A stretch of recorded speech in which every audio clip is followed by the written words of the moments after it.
Hi there, Bulgakon. Thanks for having me. My name is... Sorry. Can you make a pause, 2-3 sentences, a little pause, because we have to translate to Bulgarian. Sure. Thank you for having me. My name is Krystyna Chodorowska. I am a Polish science fiction writer. And I am here to talk a little about the Polish sci-fi fandom, especially a female writers collective I am honored to be a part of.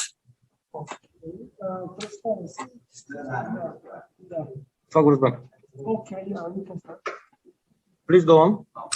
I have been to Bulgaria once when I was little in the 80s, and I remember I loved the sun and the fruit and the grapes. I have never had grapes before I came to Bulgaria. We didn't have those in Poland.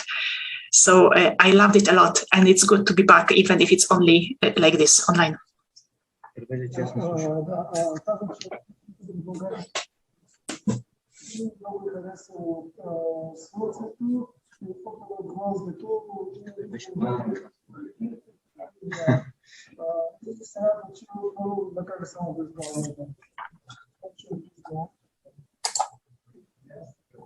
Full screen. We are trying to make full screen.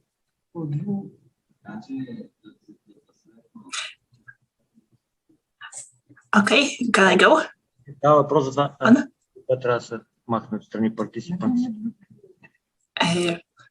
Let me start. Okay, please go. Let me start by saying that if I asked you to name a Polish science fiction writer, I'm sure many people wouldn't know anybody. Among those who do know, I am sure that only one name would appear. Do you know him? Only one man? Yes. Полската фантастика изликаме само на един човек. Станислав Лем.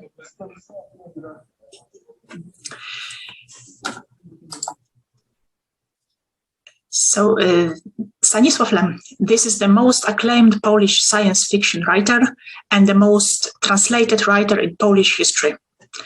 People who are over 40 years old and interested in science fiction all grew up reading his books.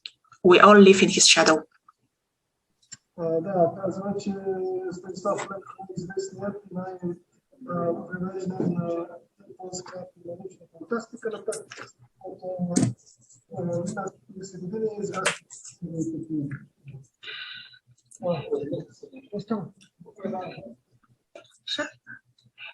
And people who did not like these books did not advertise this fact.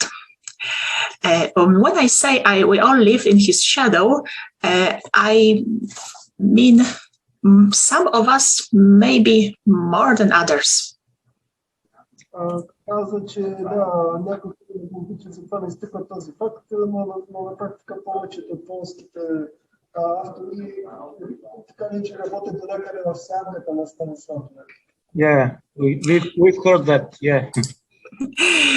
So what I mean to say is that for the past 60 years or so, the Polish science fiction writing fandom used to be very, very male-dominated.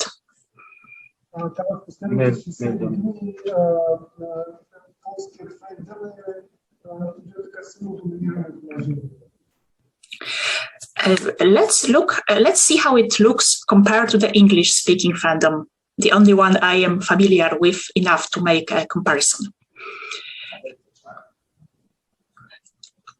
So,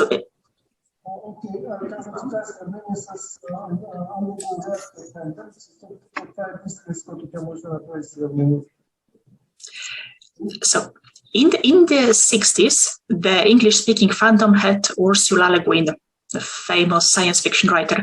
She was supposed to be first on the left. I don't know why her photo isn't displaying properly. Да, през 60-те години българския фандом като автор е Урсула Le Guin, която е доста известна и нейната снимка има тук нещо не изглежда. Урсула Yes. So in the 60s, there was Ursula Le Guin in the English-speaking science fiction. In the 70s, there was Johanna Russ, Octavia Butler, and over here, it was kind. Yeah, okay. And over here, it was kind of nothing, you know, crickets chirping. Hence the picture.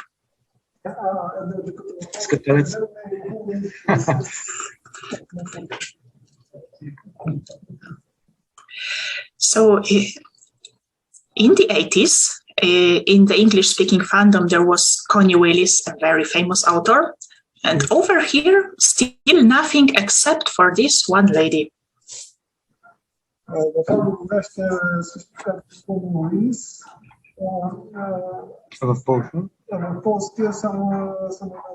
Тази жена, която още не знаем коя е.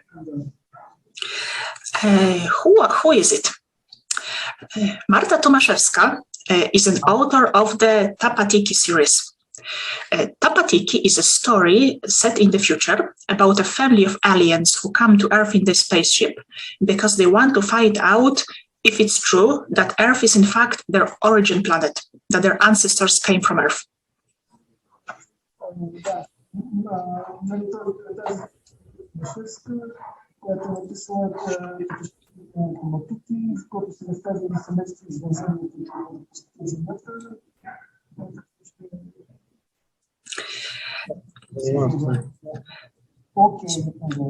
So the family is composed of very colorful characters. There is a grandpa, there is a grandma who cooks all the time, there is mother and father and two children and their friend, and they're all very comic characters. Adventures happen and it's incredibly funny.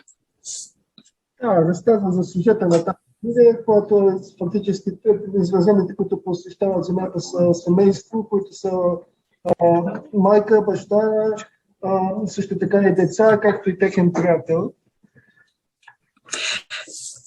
You know how your favorite books from childhood actually are not so great when you grow up? This book holds up. Even if you read it as an adult person, it's still a great story and it's still very funny. Казва, че по принцип тази книжка е била нещо като за деца, но всъщност е много добра дори като за възрастни да я прочитат.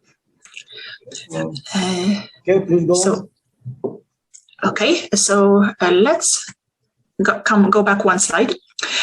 Like I said, there was this one lady in the 80s, Marta Tomaszewska, and look towards the end of the axis. Things started changing in the 90s. Ewa Białowęcka was the first woman to receive the Polish Fandom Award for her novel Kaci Luzi, The Weaver of Illusions. Марта Томашевска била първата жена, която получила наградата на полския фандом, доколкото разбрах. Okay, you can go on. Okay, I think I made a mistake. Ewa Białowęcka was the name, the lady with the red hair. She was the first one to receive the award. Ева Биałowęska. Първата, която е is the second one? The first one. The old lady is Marta Tomaszewska. The red-haired lady is Ewa Białowęcka. Старата жена Марта Томашевска, а тази по-младата Ева Биałowęska. The novel was groundbreaking, not only because it was written by a woman, but because it had a disabled protagonist. It was about a boy who was deaf and mute. And like all deaf people who do not use sign language, he fought in pictures. Казва, че е получила наградата не само защото фактически главният герой е било глухо момче, което така много се харесало на хората с това, което четат. Okay, you can go. And he had a magical power to turn those pictures in his mind into visible illusions. and hence the title. He still wanted to be able to hear sounds because he was curious about them. So he embarked on a journey to find out if his hearing could be restored. Spoiler, it couldn't. Spoiler. Да, казвам, че за главния герой това глухото момче можело да визуализира такива различни неща в съзнанието си и по този начин фактически директно да чува и звуци. So, like I said, the science fiction community started changing in the 90s, but I could still count the popular female authors on one hand and still have fingers to spare. Here they are.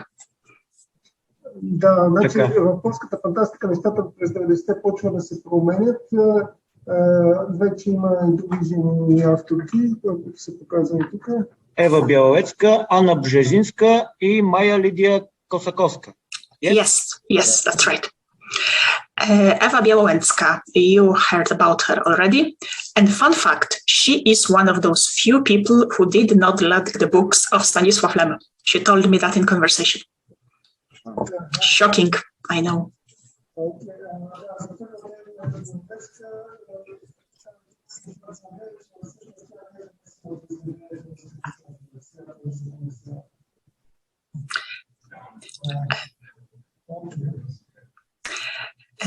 Anna Brzezińska, the one in the middle, is a medieval historian by education, and she writes fantasy novels set in the quasi-medieval or Renaissance setting. They are full of details that really showcase her historical knowledge, and her writing style is exquisite. It goes back and forth between crude and funny and lyrical and poetic. Great reads.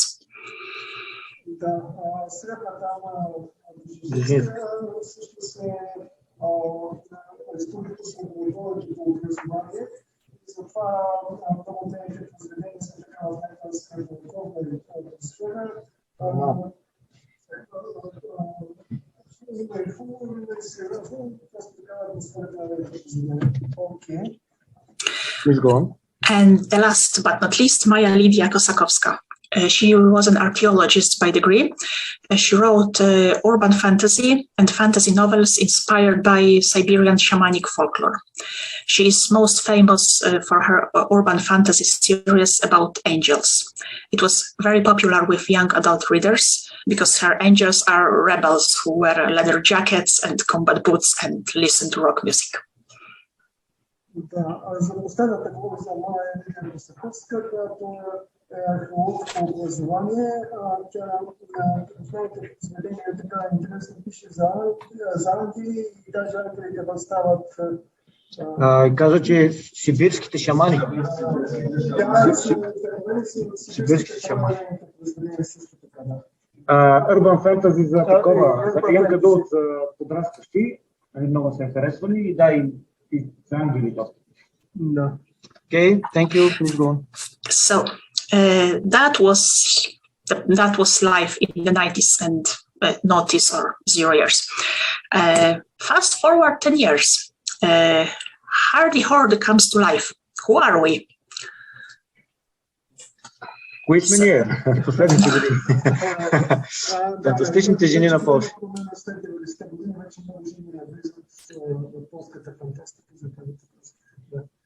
Yes, okay. So you remember Ewa Białowęcka? Well, she is still here. She's a member of this group. Hardy Horde is a group of writers. Currently, there are 13 women.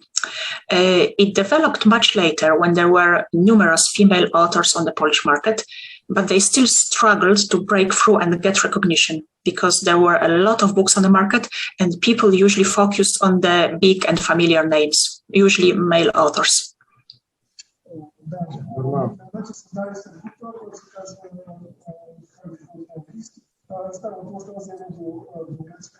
Още е там, да. Още е там, тя е член на тази група, по-настоящем са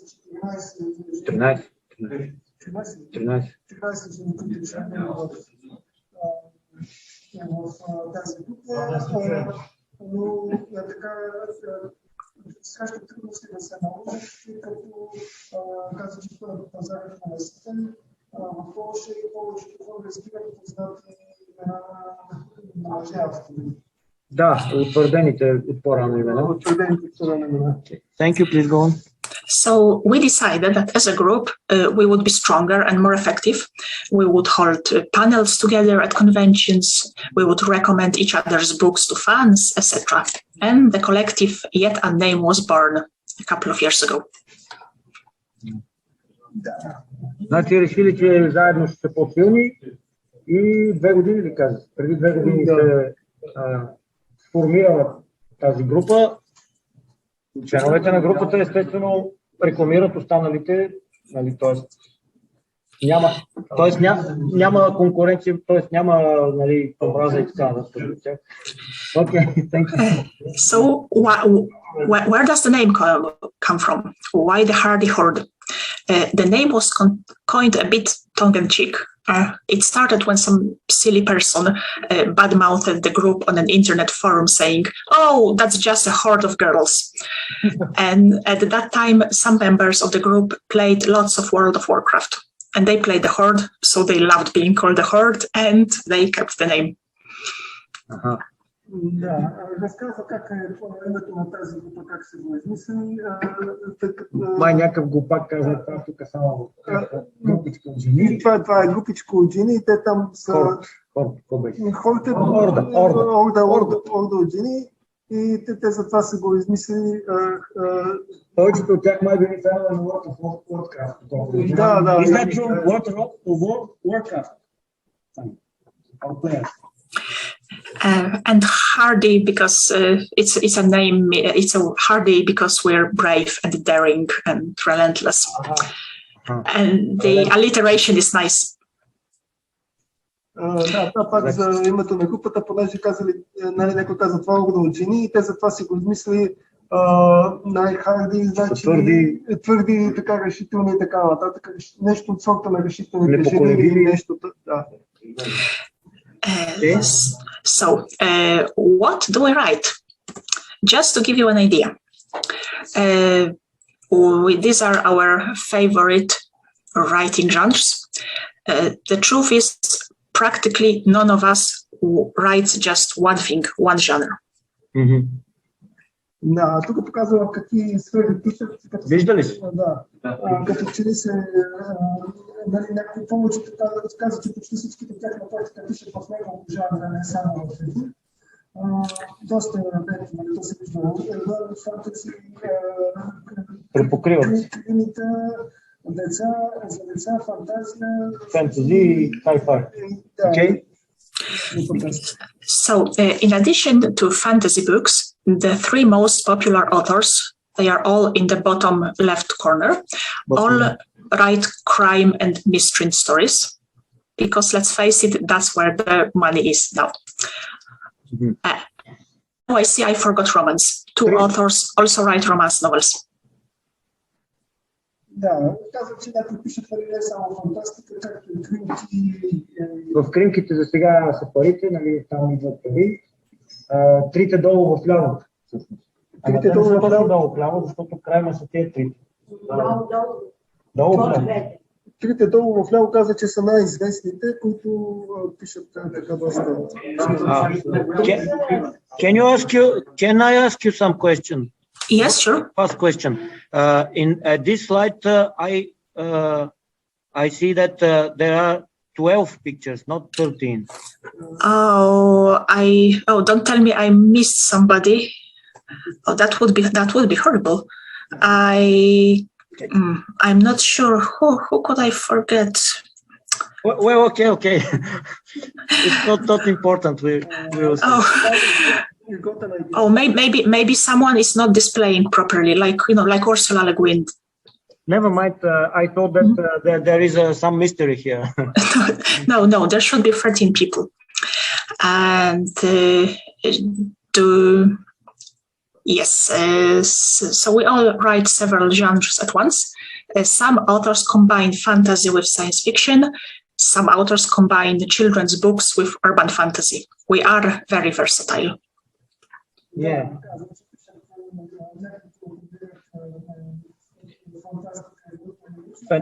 фентази научна фантастика.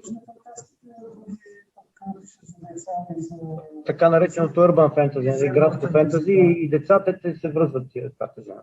Okay, thank you. Just to give you an idea what we wrote all put together. So we managed to write 268 stories, 115 novels. We received 47 awards. We wrote 4 plays and 1 comic book. Така, разбрахте ли от това? Да. 288 разказа. 268 разказа имат, 115 романа до момента, 47 награди, 4 пиеси и един комикс. Okay.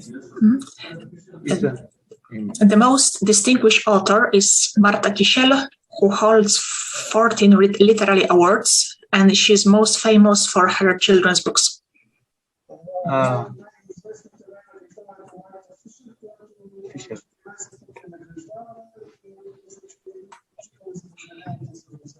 Да, yeah, okay. And our works have been translated into a number of languages: English, Bulgarian, Italian, Ukrainian, Czech, Slovak, Hungarian, Russian, and Hebrew. Това са езиците, на които е превеждано до момента. Включително български, английски, италиански, украински, чешки, словашки, унгарски, руски, иврит. Okay. So, and this is our joint anthology of short stories, because about every 2 years we publish a short story collection. Such a book contains 1 story from each of us, so 13 stories altogether. We have done it 3 times already.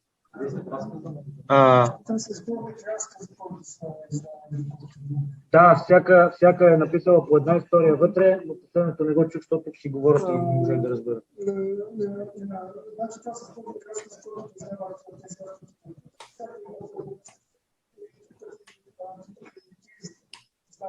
А, 3 издания е претърпял. Okay, thank you. So this is what I term the Hardy Horde series. There are 3 volumes: the Hardy Horde in 2018, Hardy Tales in 2020, and the Other Skies coming out this year.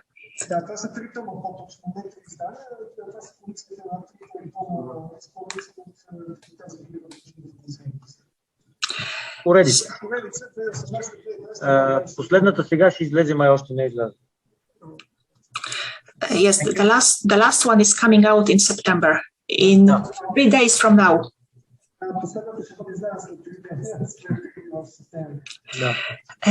So I cannot possibly describe the works of each and every author in the time I am given, which I regret. So I guess I will tell you just a little bit about my own works. Okay. Не може детайлно да се опише всичко, затова ще кажа малко за своите неща. За своето творчество, да. Thank you. Please go on. So I pick out some things I wrote as an example. It's a bit of an eclectic collection to give you a general idea of my writing. The selection is highly subjective. Some of those texts were very well liked, some weren't, but what connects them is they are all close to my heart.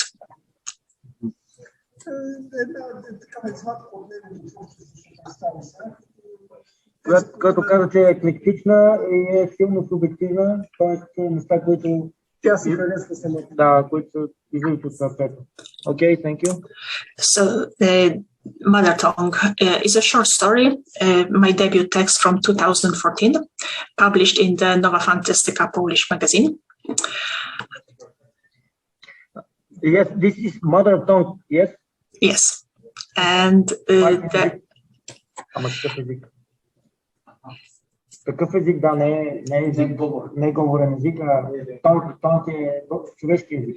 Да, човешки език, това е разказ, който е публикуван в списание на фантастика през 2014 година. So the idea came to me when I was still in university. I was sitting a lecture about the forming of languages. I learned about Pidgin, which was the language that indigenous people and European explorers used when they were trading. then mixed marriages happened, and then a generation of children appeared that spoke Pidgin as their first language. Това идеята за този разказ е дошла още докато е била в университета.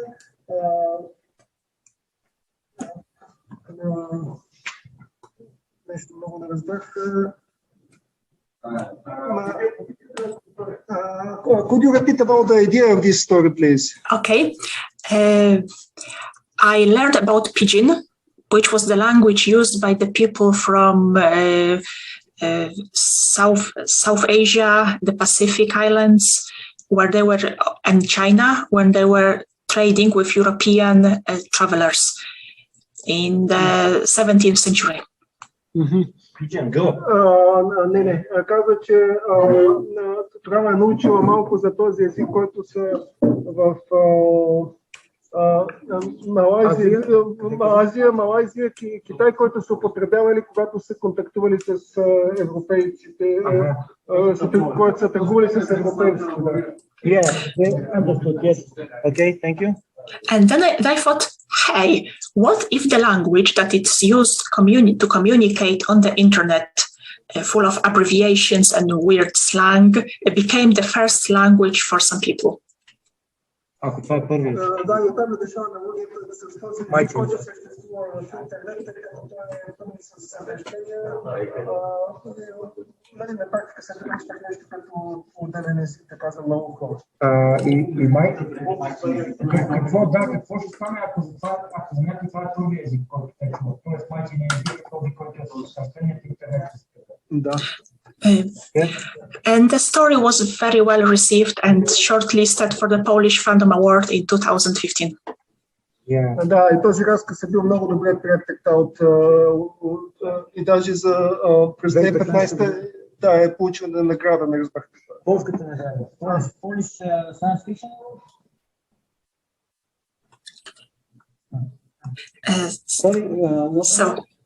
So that's about my debut story.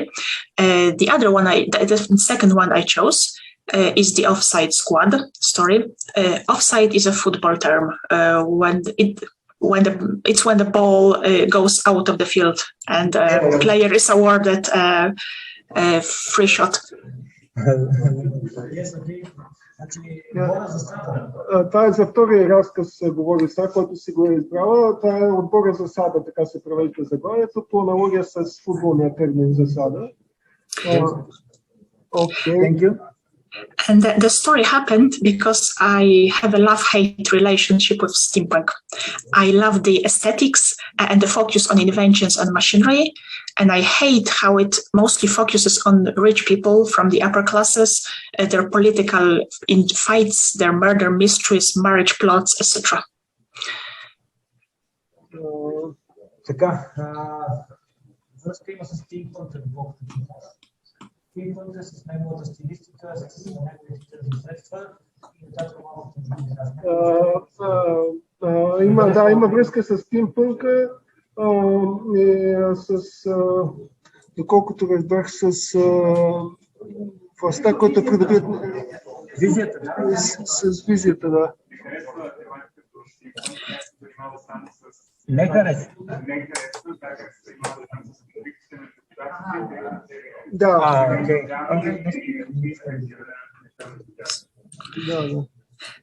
So I really don't like that the inequality and injustice of the Victorian society is very rarely mentioned in steampunk novels. So it was my attempt to fix that. This story is about a squad of firefighters who fly on airships to put out forest fires. It was nominated for the Polish Fandom Award in 2018. Да, каза, че не обича неравенството между хората, особено между бедни и богати, и така в нейните произведения се стреми да предложи решение на тия проблеми. Този разказ е за отбор от пожарникари, които летят... Петима пожарникари, които летят и се опитват да гасят пожарите от въздуха, доколкото разбрах. Окей. За викторианското отношение, не ги обича. Okay, so the next one. This is a story people did not like. and it breaks my heart how little credit it got because I love it.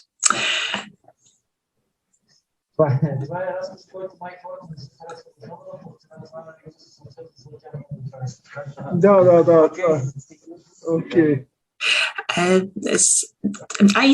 In my life, I spent some time working for the university, and this, On Her Majesty's Cheapest Service, is a satirical story about a military academia in a low fantasy world. Да, този разказ е сатирична история за военна академия, която се развива в някакъв фентези свят.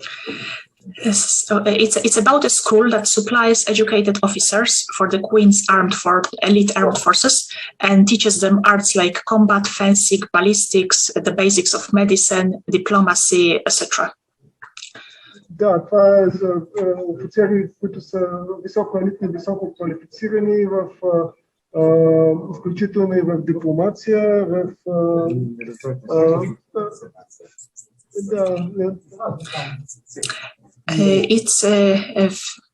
It's a bona fide swords and sorcery story. There are warriors, there are magicians, all the classic fantasy elements.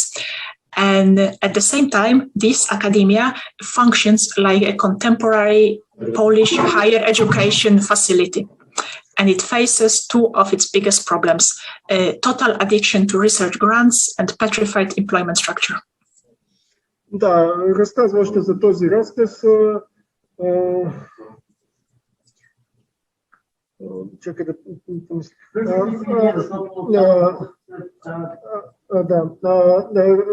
Това е фактически тази военна академия работи като център тази академия работи като център за висше образование. Това е в стила Sword and Sorcery, т.е. иначе този разказ е в стила Sword and Sorcery, който значи меч и магия. Т.е. тук става въпрос и за магиосници и за всякакви такива неща.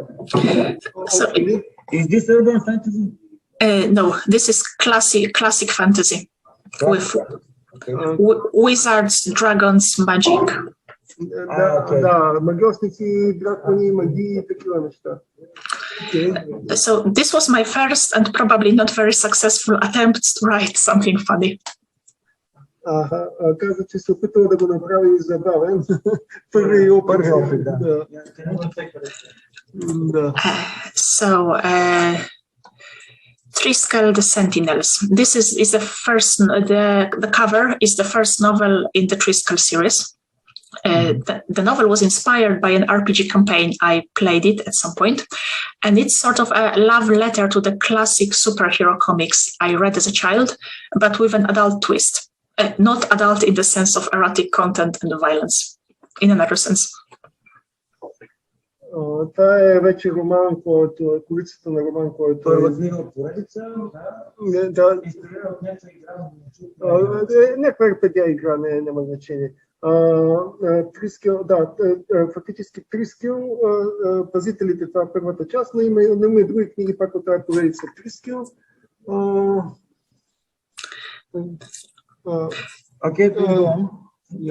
I liked this.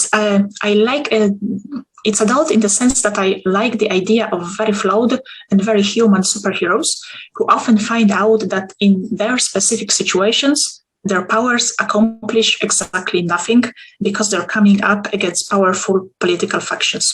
And so the ability to be very strong or blow something up or fly does not solve anything, and they have to find some other ways to deal with problems. Да. Значи, блъските с този тема някакви сили, които ни дават също време да бъдат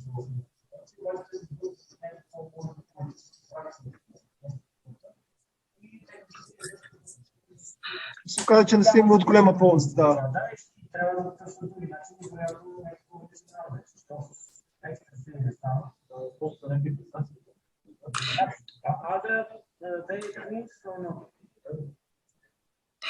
It was shortlisted for the Polish Fandom Award in 2019. Не разбира въпроса. Казах, че 2018 за полските награди е бил този роман.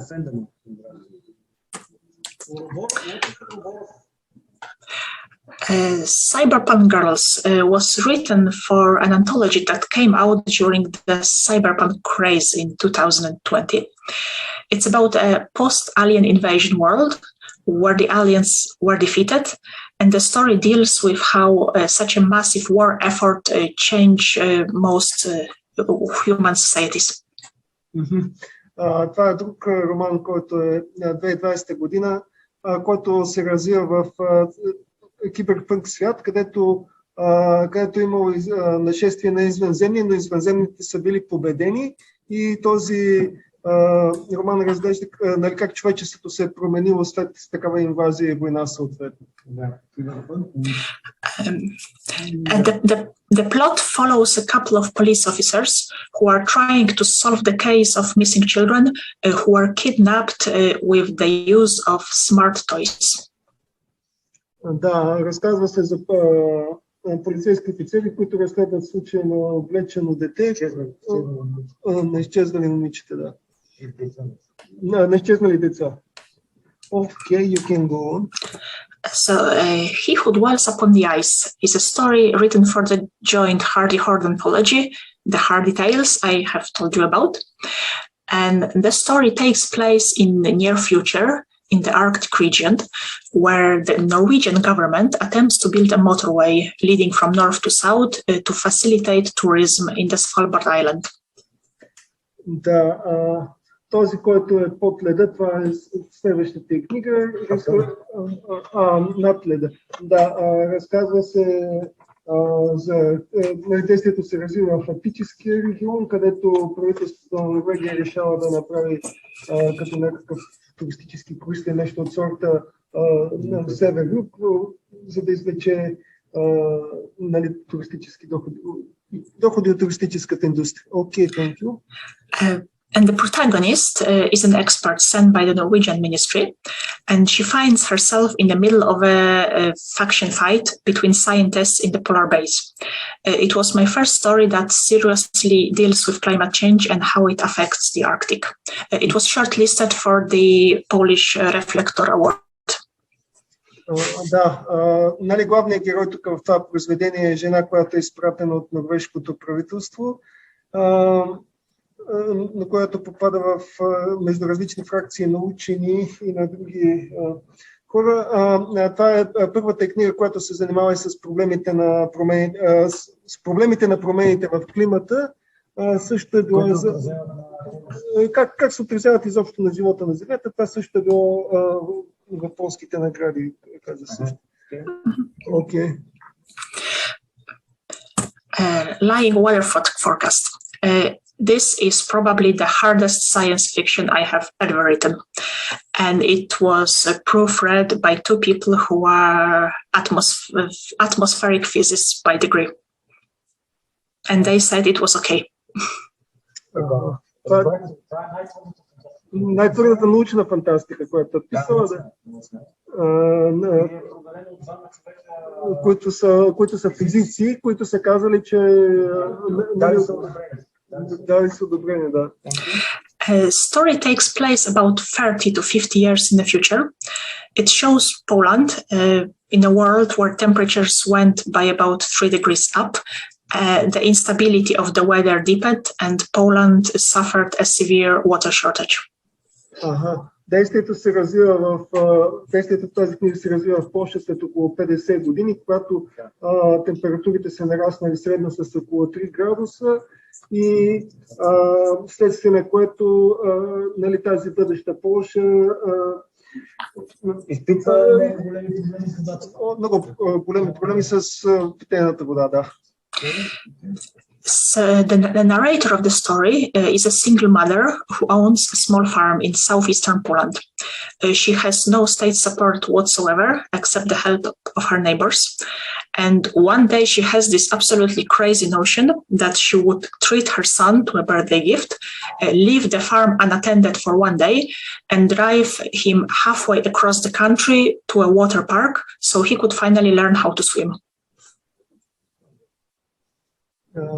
Тук действието се развива за главния герой в това произведение е една жена, която живее в така доста отдалечено място. Така в един ден решава, че трябва да отиде и да намери някакво място с вода, което е достатъчно голямо, за да може тя да се научи да плува. Да. Okay. And the story was translated into English, Italian and Hebrew. Да, този роман е бил преведен на италиански, английски и иврит.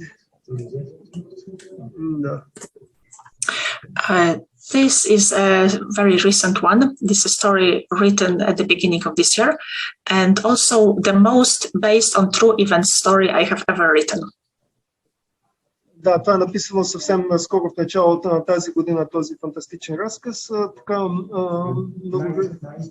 най-реалистичен, да. It was inspired by Facebook posts of a Russian immigrant, a lady who had lived in Poland for over 20 years and runs a small bistro in Warsaw. And after the Russian invasion of Ukraine, she started receiving anonymous phone calls where people screamed insults at her and called her a murderer. Да, нали, този разказ е вдъхновен от руска емигрантка в Полша, която живее там повече от 20 години във Варшава, но след... Има бистро там, да, но след нали, началото на военната операция в Украина е започнала да получава така много заплахи, обиди и така нататък. And this happened even though she left Russia precisely because she did not agree with its government and its politics. So I wrote this story where Russian and Ukrainian immigrants in Poland work together to bring aid to the war refugees. Да, интересното е, че тази жена получава тия заплахи обиди, въпреки че тя е емигрантка от доста време и тя е напуснала Русия точно защото била несъгласна с политиката на нейното правителство. Каза също, че руските и украинските емигранти работят заедно там за изпращане на помощи. Да. So this is my last story, and they said this is my most recent story, written for the anthology that will come out in 3 days. And they say that a picture is worth 1,000 words. So this is the illustration for my story, Wolf Under My Roof.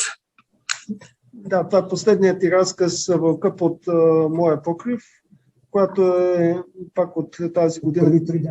От преди 3 дена. И това е илюстрация към разказа. Да. Стане ли това или небе? Това е небе, чуждо небе.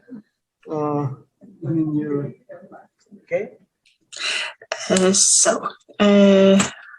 Just to wrap things up, I wanted to showcase some of my favorite themes.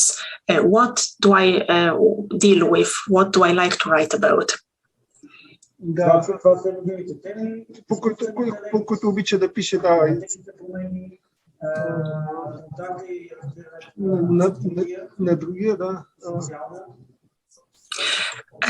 Супергерой. Да. So one of the first subject I really enjoy writing about is artificial intelligence. I work for an IT company. I work in an AI and data science department. So I routinely deal with what is currently considered artificial intelligence. Да, каза, че да, тя работи към IT, то точно в Центъра за обработка на данни. Научни данни и изкуствен интелект. I very often make fun of the popular depictions of artificial intelligence in science fiction books or movies. You know, when artificial intelligence gains consciousness and it wants to murder all humans. Or an autonomous car stops in the middle of the road and refuses to drive its passengers any further until they explain to him what love really is. You know, the drill. Значи казах, че често така се габаркаме с популярните разбирания за изкуствен интелект, които са, че когато изкуственият интелект надмина и човешкия, машините едва ли не веднага ще убият хората. Да. Okay. Yes. So I very much enjoy sci-fi that deals with what artificial intelligence might actually become, with a firm base on what we know about artificial intelligence today. No, it probably will not murder us ever. It's too stupid. Yeah. Окей, да, казва, че според нея едва ли ще се стигне от там до това изкуствен интелект да ни убие всички нас. Да, тя просто не вярва в това. Thank you. The second theme I like to write about is climate change. And it's hands down the most, in my opinion, it's the most important topic, especially in near future science fiction. And now I'm starting to wonder why I put it second place. Да, така също пише много за промените в климата. Според нея това е най-важната тема в фантастиката и въобще в близкото бъдеще. If a science fiction book takes place in the future and does not explain where people get energy from, then it's not good science fiction. I'm really sad that the climate punk as a genre has yet to gain ground in Poland. Not many people write climate punk. I try to fill the gap, but I'm just one person.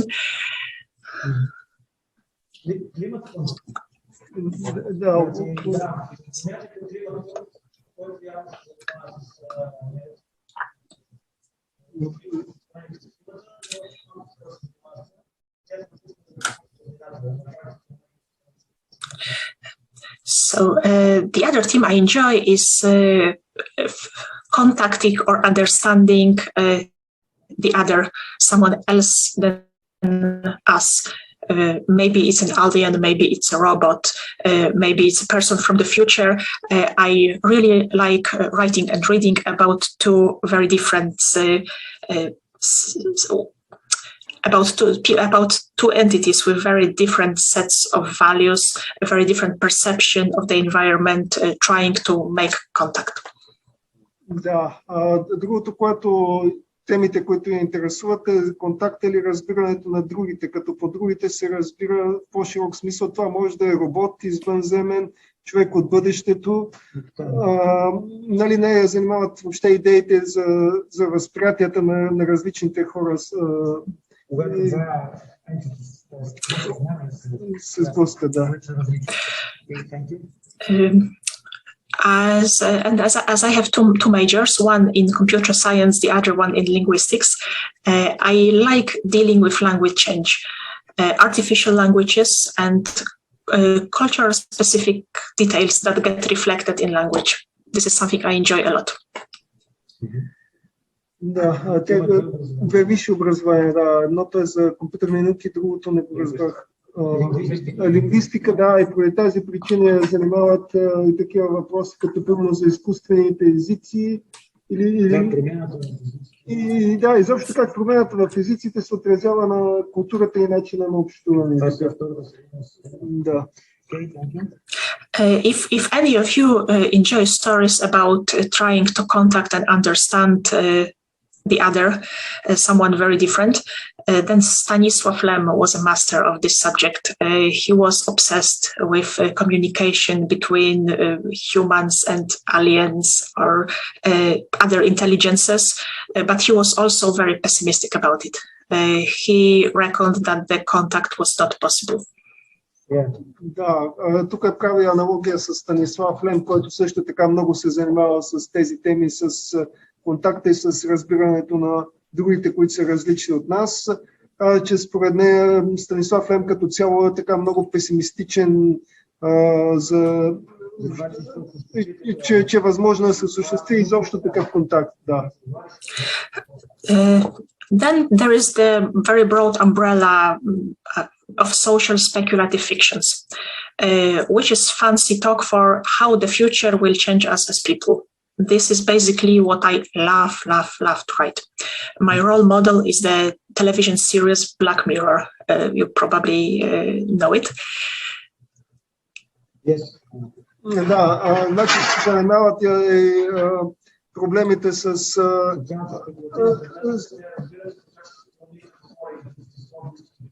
тоест по-скоро как бъдещето ще ни промени нас. Как бъдещето ще ни промени нас и какви ще са промените изобщо в обществото.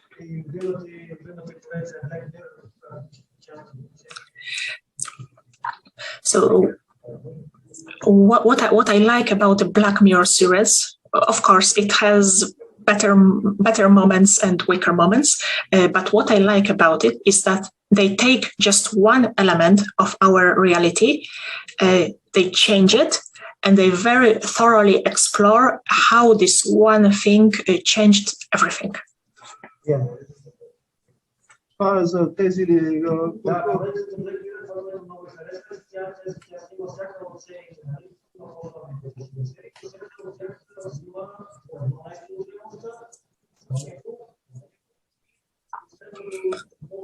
След това изследва какви промени повлича след себе си само това нещо, да.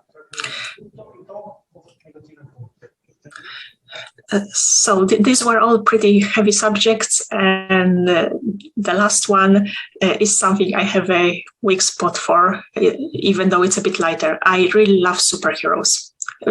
I remember I enjoyed reading superhero comics as a child. I wrote the Crystal series, which deals with superheroes. This is something I really like. Superheroes are great fun. Да, казва, че има последната тема има слабост към супергероите, тъй като още от малка е чела така доста комикси и въпреки, че нали, някои автори така го смятат малко несериозно занимаващ се супергерои, тя въпреки всичко си ги обича и има такива персонажи в нейните произведения. Okay, so I think where to find me.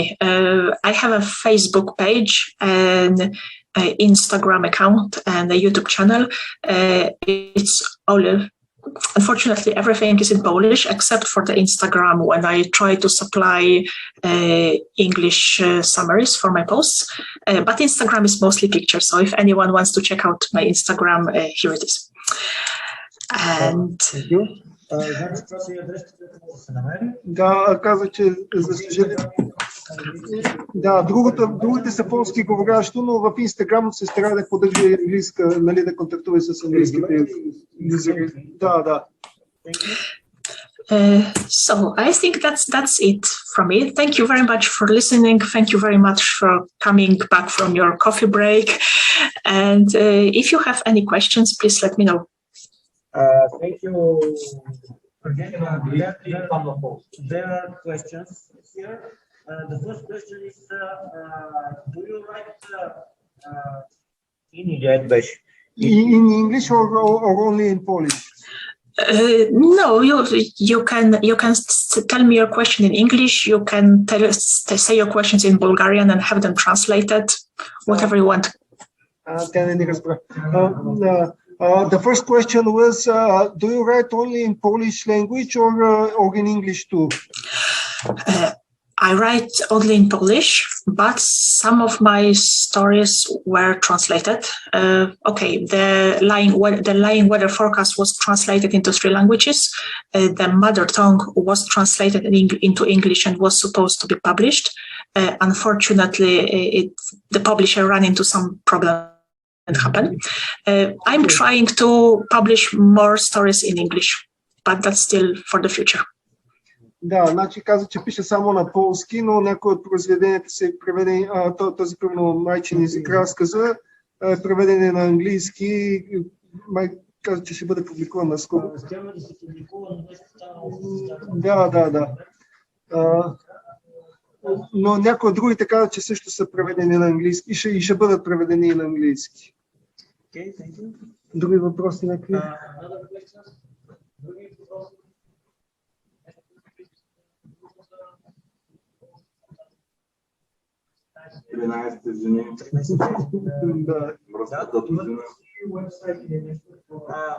Do your group have a website? I'm sorry, it's breaking connection. I didn't hear you properly. Could you repeat that? Do your group Cardboard have your own website? Do I have my own website? I just have the Facebook page, unfortunately. No, your group had before. Okay. So what about this? What about this website? There is a Facebook page called the Harda Horda, and it's. I probably should have included it, and I didn't because I'm an idiot. But if you go to Facebook and write Harda Horda, HARDA, HORDA, you will see the Facebook page. And our website is on Facebook. Okay, we understood. Yes, okay. Само Facebook страница има тази група, да. Други?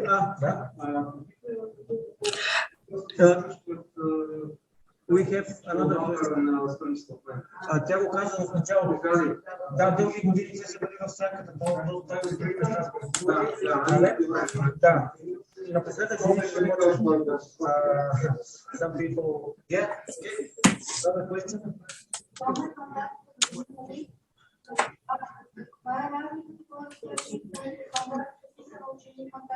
Това е интересен въпрос. Can you give some differences between the sci-fi and fantasy written by women and sci-fi written by men?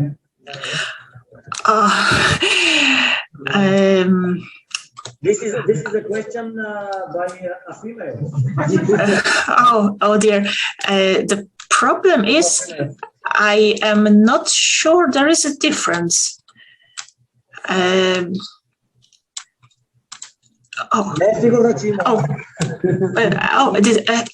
still online.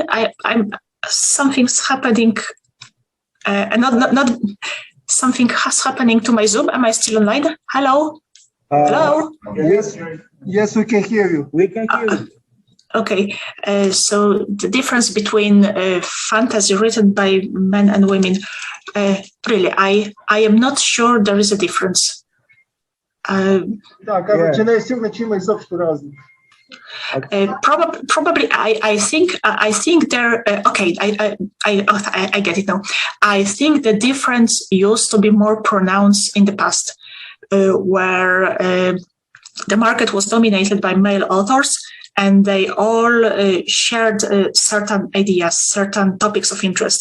They really liked writing about space exploration. They really liked writing about robots, and maybe they like to write about waging war in the future. And they were completely uninterested in topics like human relationships in the future, or childbearing, or anything regarded female. Those topics were absent. Нека да го кажа.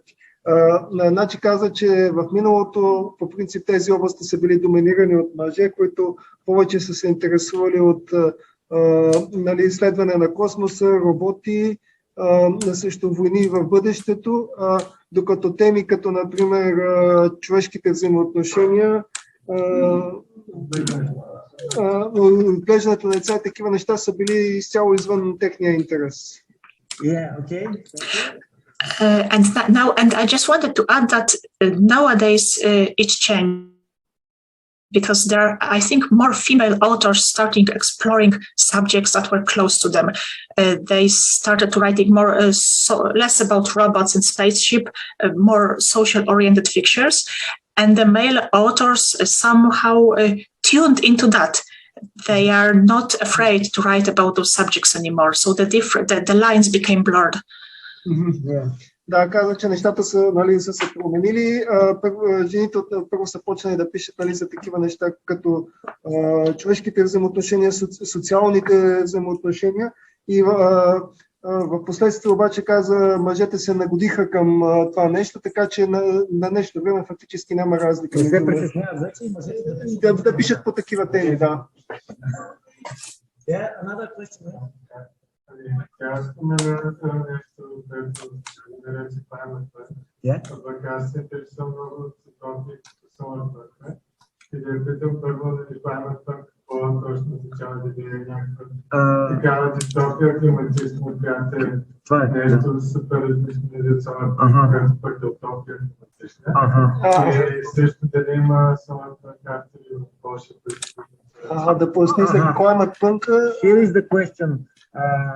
What about climate punk?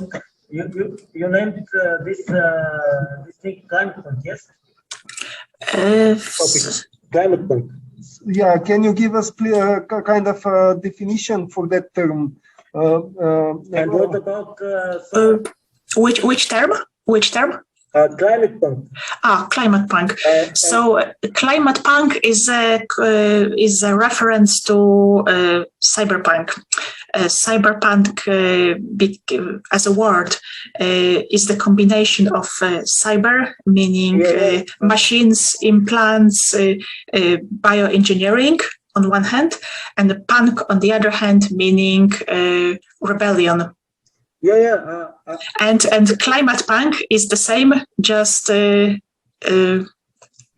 without the cyber, without the machines, but with climate. So it's climate rebellion.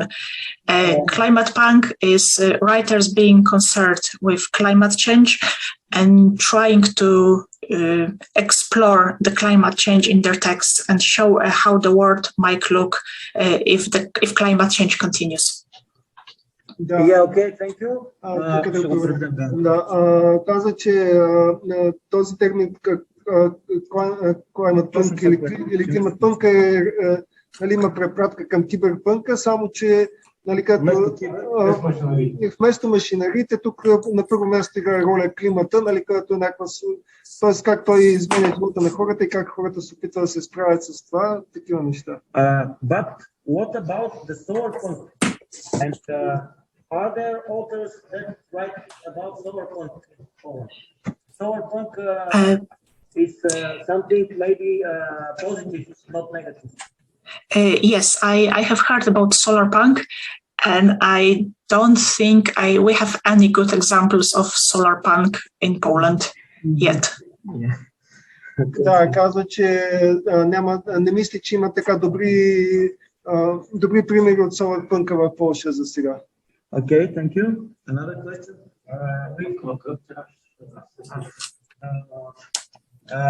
A question about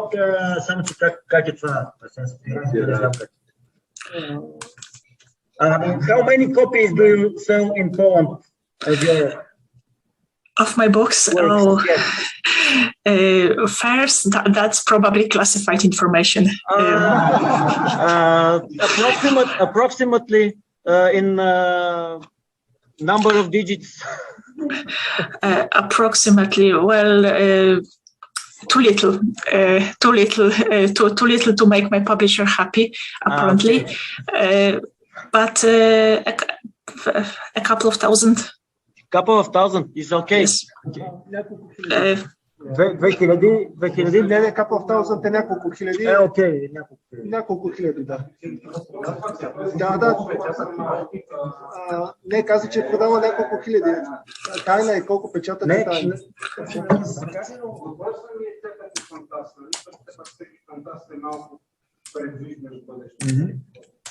Какво е мнението? Оптимист ли относно бъдещето на човек? Are you optimistic or not about the near future of the humanity? Tough question.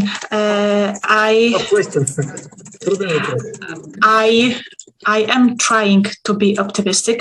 I would love to be optimistic because I have small children, so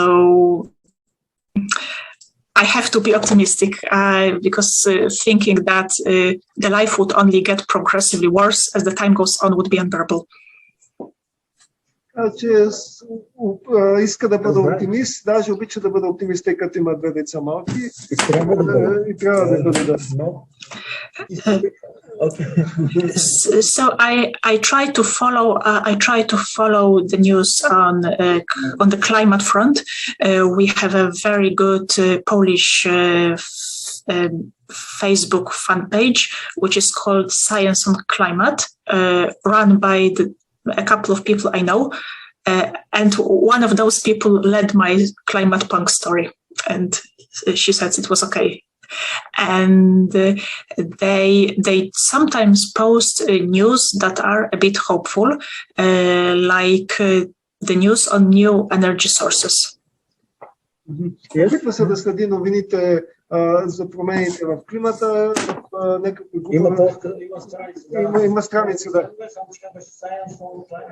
Да, нещо такова. Там следи новините, понякога казва, че намира оптимистични някакви оптимистични истории и новините за нови енергии. Мисля, че вече сме извън времето и трябва да спираме с въпросите. Okay, we'll stop with the questions because the next lecture will take now. Thank you all for this presentation. Yes, applause here. Thank you for the interesting conversation. Thank you for your time. Thank you so much, and have a nice convention. Thank you again.